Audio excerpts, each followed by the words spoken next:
Hi everyone, this is David, and today I want to talk about the three most common mistakes that writers make, and more importantly, how to overcome them in a simple, effective way.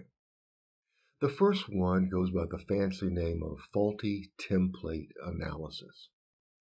A template is simply the underlying blueprint of the thing that you're writing.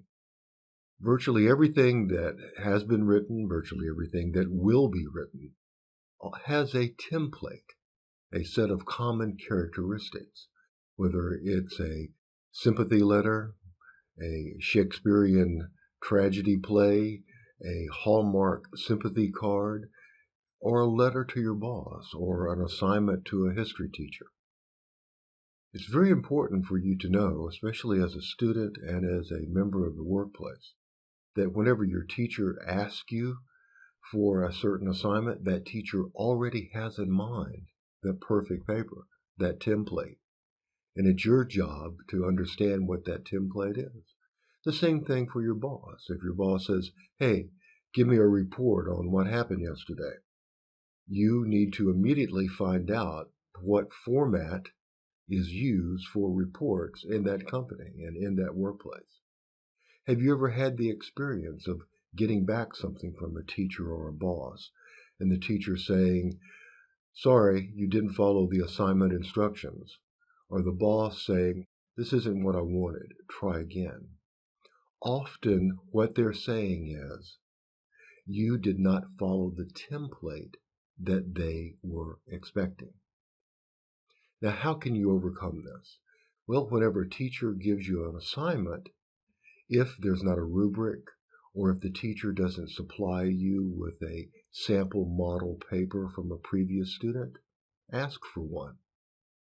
Whenever the boss assigns you a memo to write, or an evaluation to write, or a proposal to write, go and ask your colleagues for examples, successful examples, that they have done of that kind of memo or report or request.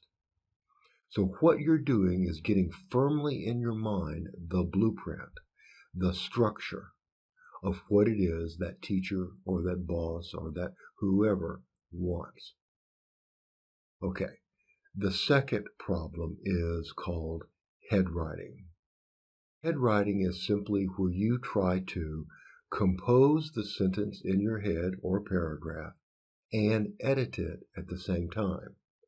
In other words, you try to think of it, and then you try to get it right grammatically in terms of word choice, style, whatever, before you put it down.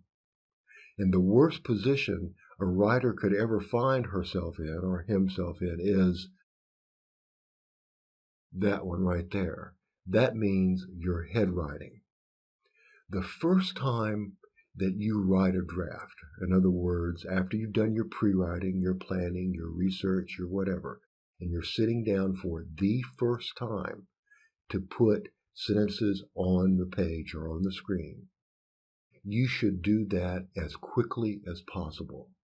You want it to be literally a rough draft. Your goal in that first draft is literally to write as quickly as you can so that you can hear the thoughts, that voice in your head, and get them down as quickly as you can. You can worry about editing them later. But if you try to think the thoughts up for the first time and edit them at the same time, you get caught in what is called cross-lateral brain interference. And that's a very fancy name for writer's block. So the technique that you're going to read about here is how to speed write or free write in order to overcome that head writing tendency. Now, the last era is one that occurs in the final stage of writing before we turn something in after we have completed it, and that is not getting feedback. I always say this: you want your teacher or your boss never to be the second person who has read something you've written. You're the first person who reads what you write. And in between yourself and that teacher and that boss or that supervisor, you want to put somebody else, at least one somebody else. And that one somebody else needs to read it, because after you've written something and you've read it over many times, you can't look at it objectively anymore. It's literally memorized in your head. And you need to hear it, and you need to see it through somebody else's eyes. I venture to guess that if you're watching this video and you've written things, that very rarely, if ever, have you heard the words you've written read out loud in somebody else's voice.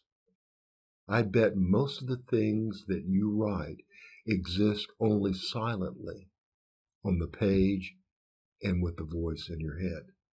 And that's a surefire way to miss very important things that would not be clear to your reader and would not be correct. So don't fall into that trap of thinking that you can get it right by yourself on a first draft. It just can't happen that way. And there's a long explanation about why it can't happen that way, but just trust me. You need somebody else to read over what you've written and give you feedback on it before you turn it in.